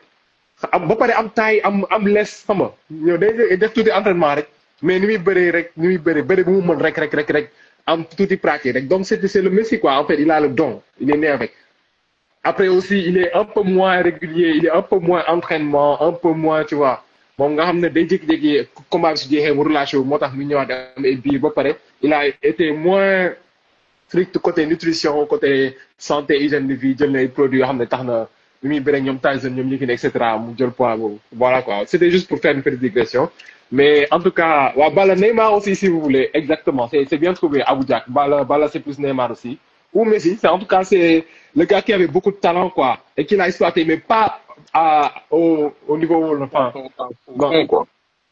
waaw pas à fond waaw genre des na quoi des na mais Modou c'est le lutteur ultime si suñu sport on n'a jamais vu ça parce que yeneen bëri woon nañ fi ay champion ah mais bu yéegal niveau bi à ce stade de professionnalisme donc Modou Lo il est physique mën na bëre am na doole day respecter entraînement day xeex surtout ça attention Sa Thiès bu ñëwee ci combat bi na defar xeexam bu baax parce que laaw yooyu noonu yenn laaw yi et cetera Modou boo defee yenn erreurs yi c'est foutu parce que boo seetloo combat yu bëri gars yi dañuy encaissé kuwam day yàq seen làmb Modou boo encaissé kuwam mun na yàq sa làmb très facilement. donc su Sa Thiès lekkee ku Modou Lo ndax mën na yàq làmbam ba dootul bëri parce que souvent loolu la ñuy wax contre Malick Niang il a encaissé un coup loolu boo xam ne suñu yàq làmbam bi muy bëri ak Eumeu Sène on peut le dire plus ou moins mais contre Boy Niang aussi loolu dafa jouer encaissé coup bi. Il y a un débrief il y aura un débrief après le match Sénégal truc docteur Jules mi ngi ñëw ci kanam def live bu soobee yàlla ak amateurs yi donc on souhaite bien sûr que les Lions y gagnent. Claude noo gisee loolu noonu effectivement c'est vrai que Modou Lo am na temps personne ne le voyait en fait maa ngi lay tuuti mais relance la. c'est-à-dire Sa Thiès on le voyait mu bëre combat royal depuis ses débuts mais Modou Lo kenn musul pressentir mu bëre combat royal peut-être nu mu tuutee woon la je sais pas parce que au début il avait des avant combat contre Eumeu Sène il avait beaucoup de difficultés avec les lourds comme ay Gris Bordeaux ak Lac de Guiers voilà il avait plus da doon gagné mais par point la nekk tu vois ce que je veux dire donc il était un peu dañ ko xamoon nu laa mën a waxatee maanaam légitime maanaam côté légitime bi dafa desoon mais bu mu daanee Eumeu Sène 2014 si doo ko làmb nangu quoi. waaw mooy li ma doon wax sànq parce que Modou Lo il n'a jamais eu les attributs physiques de base xam nga pour ñëw mën a confronter wu ak ténor yi nekkoon ci làmb ji ay ponkal et cetera mais liggéeyam moo ko may mu egsi mu egsi en fait liggéey sérieux entraînement hygiène de vie professionnalisme moo tax mu egsi mu egsi faut pas négliger en fait travail bu mu def parce que normalement warul sax bëre catégorie bi su doon làmb amoon catégorie am na ay mbër yoo xam ne warul sax bëre ak moom par exemple bi muy bëre ak Bombardier c'est David de Goliath tu sens la différence différence de poids différence de style même contre Balla Gaye tu sens quand même la différence de poids etc un peu à l'époque mais moom liggéeyam vraiment moo ko maintenir fii quoi ça c'est à saluer c'est quand même une exception ci suñu làmb et pour revenir si li nga doon wax sànq xeex bi man combat bi dàquma ci mu xin jeexee bagarre mën a jeexee bagarre ah oui dàqu moo ko ci de waa Dakar yi raakol naa sa samp jaaga waaw parce que Modou Lo moom dafa souvent xeex lay ubbee sax bëreem xeex bi lay gën a privilégié mais une fois qu'il t'a atteint si lay mën a bëri def li muy def te Sa Thiès moom arbitre day fër sa ko mu ñëw sa ko song boobu muy song et puis il est rapide il est vivace il est explosif Sa Thiès et il est très puissant.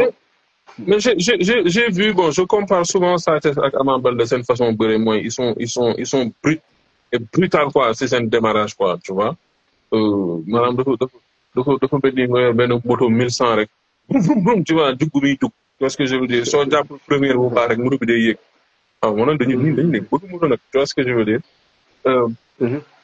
léegi bëri boobu noonu Ama Baldé il l'a essayé mais ça n'a pas marché. Tu vois alors mi noonu wax sànq ne Modou Lo soo ko may yenn Ama Baldé bu muy déclenché mbot mi gis nañ maanaam dañ ko suruxal mu jiitu et ça a été comme le début de la fin quoi tu vois ce que j'ai vu foofu la perte combat bi tu vois est-ce que Sa Thiès il a un peu ce même style agressif tu vois loolu moo ko may fu mu toll ci làmb nii mais est-ce que ce style boobu noonu ça marche avec Modou Lo moi c'est ça la question man pour man style Sa Thiès moo gën a jekk sax côté boobu que bu Ama Baldé ni muy songee parce que Sa Thiès doole bi muy ñëwee sa kaw foog nga mën ko contenir en fait il faut nga am stratégie bu wóor te foofu noonu je pense que ñoom ñaar dañuy daje te bëri dina fa feeñ kuy dina tàkk te Sa Thiès attention Sa Thiès dafa mën na bëre Sa Thiès techniquement c'est l'un des meilleurs lutteurs de l'arène je parle juste en pure technique pure mën na bëre moom vraiment Sa Thiès c'est l'un des meilleurs boo gisee combat mi contre ay Moussa Ndoye kon boo gisee mu jàppee nees di xam nga rotation bi Alain doon wax sànq jàpp ko jékki-jékki rek rotation di dem mais rotation boobu noonu tu n'as même pas le temps de le voir parce que dafa gaaw da ngay tourner rek jaaraan na ne léegi le temps ngay réaliser que jàpp na wër na la ndomb daana na la noonu la defoon nees nag temps yoo xam ne dafa yoon donc nees mënul am réactivité boobu noonu nga xamante ne waa ji jékki-jékki ne rek demi flexion boobu muy def jékki-jékki rek wër dem sa gannaaw bëre boobu muy bëre noonu attention parce que foofu noonu bëre bi su feeñee yooyu yëpp mën na fa am mais na moytu jël coup Modou Lo quoi na moytu jël coup Modou Lo parce que coup Modou Lo boo ko songee nii moom pour freiner la di commencer di jékki-jékki di mel ni que escalier di wàcc di yéeg da lay esquiver di la dóor te mu nga am si boo xam ne mën na yàq sa lamb il a l'habitude de faire ça totalement voilà donc loolu noonu facilement mën na yàq sa lamb et puis te boobu noonu à ce moment-là day ñëw rek jekk la c'est ça mais il a toutes les chances Sa Thiès il a toutes les chances très bien alors ñu ngi ci fin bi grand Alain vraiment su dee am na loo ci bëgg dolli comme ça ñu tàgguwaale non mais dinaa la gis ci kanam tuuti ci YouTube bi non tranquille li ñu wax moom tënk nañu wax ji léegi bi bëggee gars yëpp doon seetaan rek rebéggee tout le monde mais jàmm ci yow jàmm ci yéen ñëpp jàmm ci yow Claude jaajëf waay merci beaucoup à vous merci Claude tàggatoo bi merci à Alain et merci à toi Dave ci invitation bi tey ci la vie c'était un honneur un plaisir vraiment et di remercier ñi doon seetaan ñëpp ñi doon commentaire di remercier Fatou Bintou Sougou ñoo bokk benn groupe club matinal des sports donc vraiment suñu sœur maa koy nuyu bu baax voilà moom c'est une fidèle si communauté bi et puis moom day suivre lamb en général voilà quoi di nuyu Medoune Ba di nuyu ñoom ñëpp. Dieyna aussi dama koy gis souvent si sa live yi. Dieyna di moom nuyu doo aussi Mayoro. sànq bi mu la doon kii de nee na voilà yow tu as une communauté très drôle. big communauté bi am na benn instant le gars qu'est-ce qu'il disait mu ne top 100 bi teg mu ne fin de liste mu ne Gris Bordeaux sànq ba léegi moom laay def sa gars yi dañoo moom ruubee quoi non tu as une communauté beaucoup trop drôle quoi mais en tout cas c'était un plaisir bonne ambiance waxtaan ci lamb kontaan naa vraiment c'était un honneur quoi de venir participer ci live bi voilà quoi merci beaucoup.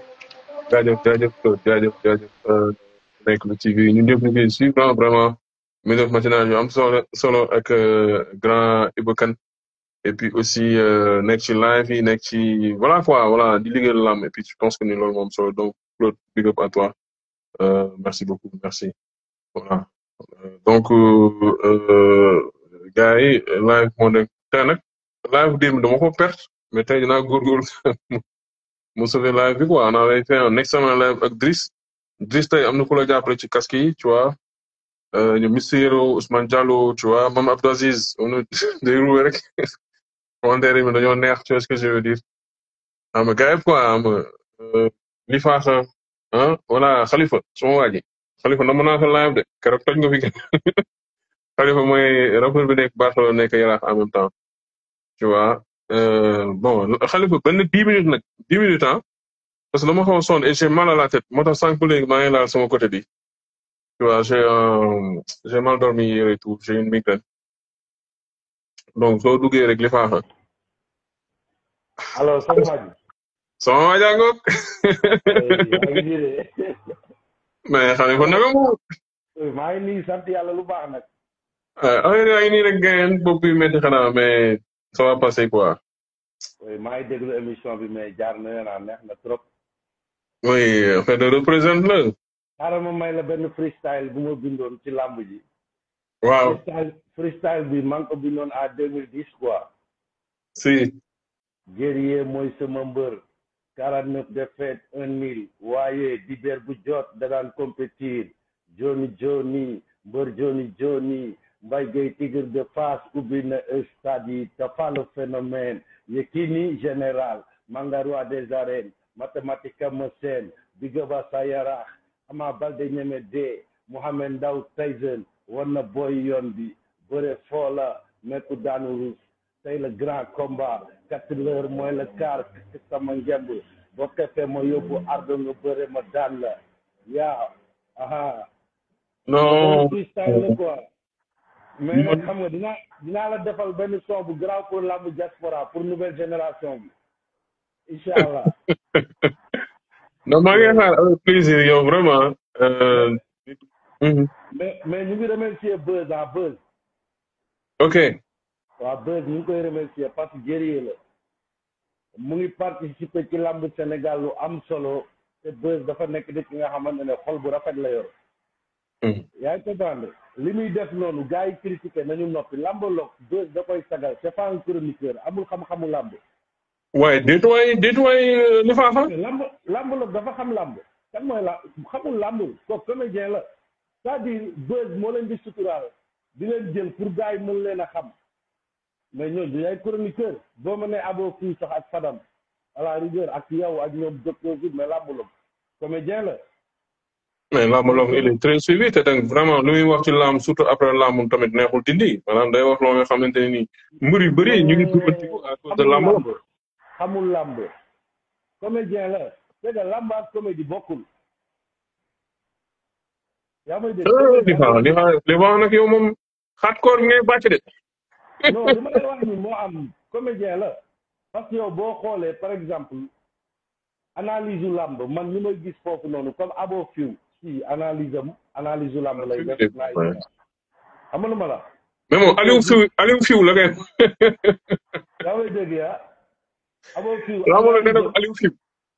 abo fiw voilà abo fiw kooku jëriñ la dama koy déglu xam nga kooku analyse am moom day dugg ci biir làmb te kooku takk na njëmb bëre na mais làmb la musul bëre pratiqué wul bëre kon boo ñëwee yow ñu invité la yow lu toll noonu ba sagal la yow ngay dem di yàq deram di dem ay télé wal fajar di yàq deram xam nga ak waajooju aussi mu toogaloon ci télé bi xam nga naan ay dañ ma envoyé carte moo tax deewu ma mais yow buñ la envoyé carte kay invité nañ la Sénégalais yi lan lañ bëgg Sénégalais lan lañ yow yëg nañ la ba envoyé la carte ne la votel nga naan buñ ñëwul sama kër duñ ma votel mais on n'est pas en 1960 2025 lañ nekk ay jamono yi dem ba kër nit di ko yëgal loolu 1960 la woon mais 2025 léegi même message WhatsApp dañ ci invité nit. mais est-ce que peut-être bon je sais pas hein, pour ne pas les défendre dañu bëgg wax ni xam nga leen xam am ñoo duñu bëgg ku leen yëg jël sa téléphone woo leen allo bon invité naa la ci sa yooyu. loolu bu njëkk la jamono mooy dox su mu toll nii yaa ngi ñi Instagram may wax ak yow toog sama salon jamono mooy doxee noonu tollootuñu jamono yi nga xam ne da ngay am événement di dem di fëgg bës dafa mën a dem kër ñëpp di leen yëgal ne day dem waaw loolu moom mënul nekk mais nga naan ay dañ maa cog ba pare di critiquer sénégalais nañ bàyyi loolu Sénégal loolu moo ñu tardeel nit bu ñëwee di def benn affaire la nga xam ne kenn musu ko créé da nga koy ñëw jàppale ko mais ñëw di critiquer ñi naan ay nii mais bës li mu def jaar na leen peut-être yow bu defee benn top 10 am peut-être yow mën nga ne man d'accord ma si là peut-être. waaw mais tamit affaire bi ànd ak paas tamit paas bi yàqu ci dara maanaam nga dem ñu jox le prix jox la paas boobu tamit. non c'est-à-dire prix ak paas bokkul prix loolu honneur la c'est pas l'argent qui fait l'honneur. l'argent ne fait pas l'honneur d'une personne. non du question ay paas boobu noonu xaalis bi du dara xam nga lan la mooy honneur bi yow tey boo demoon ba 20 ans ci kanam palmarès boobu noonu dafay nekk ci yow. c'est vrai te xaalis bi day jeex quoi yeah right. mais palmarès ballon d'or amul xaalis. ballon d'or duñ la jox ballon bi jox la chèque non wala ballon rek. duñ la jox dërëm ballon d'or duñ la jox dërëm ballon d'or boo ko gagné après sponsor ngay gagné ki jël meilleur lutteur franc li muy gagné mooy dina am ay sponsor parce que moom mooy meilleur lutteur.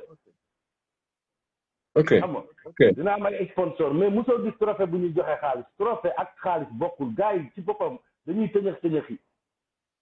dañuy tëñëx yi parce que Sénégal problème bi mooy lan dañoo am benn problème crise xam nga bu demee ba ay yenn nit ñi di toog ci ay télé di wax sa waay on a un problème am na nit ñi nga xamante ne sa waay waxuma la sax ay ñu nominé leen ay meilleur chroniqueur mais waruñu toog télé di wax danger la. nga ne ñooñu suñu toogee télé di wax danger la. am na ñi nga xam ne waruñu toog télé di wax télé bu njëkk pour nga toog télévision di wax da ngay am un bagage intellectuel mais léegi ngay gis n'importe quel présentateur làmb toog télé di wax xamuñ dara. mais est-ce que lu jamono moo toll foofu nga xamante ne bon léegi voilà masse bi léegi bon ku gën a mën a wax la ñuy topp voilà tamit gars yi tamit dañuy wax. mais aussi booy wax da ngay wax xam-xam gars yi li ñuy wax du ñu wax xam-xam mais lan moo tax yow sa direct Instagram nit ñi di ko gën a suivre que télévision y a un problème yow boo demee ba ëpp bii télévision wala Fadjri ëpp bii yenn télévision yi ci émission làmb mooy wan que ni seen émission yi ñoom doxul gars yi seetaanuñu leen qu'on se dise la vérité. mais tamit bokkul quoi c'est-à-dire xam nga làmb maanaam milieu la boo nga xam déjà dafa am popularité donc n'importe des fois nga wax lu ñàkk xorom sax gars yi seetaan la des fois nga wax lu am solo nit duñ la seetaan aussi ah. waaw mais aussi par exemple yow boo demee bay def émission làmb warul mën a nekk la nga xamante ne rek dafay nekk de la comédie làmb dafa am histoire yow si biir làmb dafa am culture am na si des fois ay aspects nga xamante ne yow da nga ko war a mën di génnee nit ñi di ko xam la nga xamante ne dans l'histoire par exemple làmb lan moo ko indi loolu yëpp nit ñi dañ ko war a xamaa Sénégal ñu bëri ñu ngi seetaan bëri mais ci nit ñi mën nañ la wax lan bëri fu mu jóge fan la cosaanoo lan moo waral bëri mais culture générale un animateur un animateur ou un présentateur da nga war a am culture générale. on est d'accord xam nga mais yow mënoo amoo culture générale xamoo histoire lutte sénégalaise xamoo histoire de la lutte simple xamoo mbëri fan lañ jógee xamoo ñoom Mbaye Gueye seen histoire xam nga ñoom ñëpp da nga war a xam seen histoire loolu mooy culture générale léegi yow boo xamee culture générale boobu nag dina la mën a permettre nga mën a commenter ci làmb aujourd'hui làmb démb ak làmb tey nga mën ko boole nga mën ko commenter parce que archive yi ñu ngi fi gars yi ñoo nanguwul gëstu ji am na la nga xamante ne même boo ko fekkewul yow boo demee ñu gëstu ko di nga ko xam mais boo jàngul nag mënoo xam loolu. li fa xam nga lu ñuy def xam naa ne gars yi bëgg nañ ñëpp dem seetaani match bi parce que match bi à 19h donc après kii bi. là j'ai un peu mal à la tête il faut que ma dem jël garab xaw a dallu tuuti et tout dinaa la invité spécialement dinaa la invité dinaa ne gars ci commentaire yi xam nga gars waaw mais yow xam nga gars man sama gars dama leen xam ñoom hardcore yi la ñu wër meilleur chroniqueur bi gars yi dañ la ci war a boole yow ren yow yaa ëpp ay live. non man c'est différent man en fait je vais t'expliquer man je me considère pas trop comme un chroniqueur. non mais parce que meilleur chroniqueur bi moom dañ la ci war a boole. non en plus c'est-à-dire soo xoolee ci choix yi man li may def ak docteur Jules benn la te il fallait que ñu jël kenn donc man en toute honnêteté man en fait li may def nii man je vous le jure devant Dieu li may def nii ci làmb moo ma ci gën a neex mooy live Instagram gars yi ñëw ñu jàppise ma lire commentaire yi rek affaire yi loolu moo ci gën a neex quoi après leneen ni bon voilà mais man li toog plateau nii sax c'est pas tellement mon kiff quoi mais man lu man gën a neex ci làmb mooy xam nga def toog nii Instagram. je vois que ne yow da nga am amour bi quoi parce que maa ngi fàttaliku ay 3 ans ci ginnaaw ay 3 ans 4 ans ci ginnaaw dama la daan gis da nga daan def ay live mais kenn daaw la seetaan mais yow faale wax gars yi dafa waa ji dafa dee quoi kii day live gars yi di ko seetaan de moom day continuer live am quoi faalewul gars yi yow booy live même bu la kenn seetaanul yow da ngay live faale woo gars yi loolu moo ma neex ci yow loolu amour la quoi xam nga. loolu amour la quoi loolu moo am solo quoi. parce que non affaire yi moom loolu si maanaam gis nga passion su la dugalul ci mbir faxastal la day yomb quoi. si yow ça se voit que yow amour ngay defee affaire bi parce que yow même bu la nit ñi seetaanul te yow da ngay continuer sa live te loolu mooy wane que ne yow li ngay wax daf la ñor te da nga ci am engouement quoi. tout à fait mais li fa dinaa la invité écoute jeudi si tu es disponible ñu jokkoo. Inch'Allah waaw non jeudi waaw. voilà après ñu tracé benn bu baax xam nga. Inch'Allah waaw. voilà donc mi ngi noonu mais nuyul ma waa Barcelone bu baax Sëwru Fall bi foofu la nekk xam nga xam nga ko bu baax mais Barcelone dëkk bu mag la tamit. non mais yow fii saa rek waaw non yow dañu lay bëggee fii gars yi dañu lay bëggee de gars yi dañu lay bëggee bu baax sax. mais nekkal si jàmm rek nekkal si jàmm. maa lay bëggee yow kontaan naa. wala allez rebëggee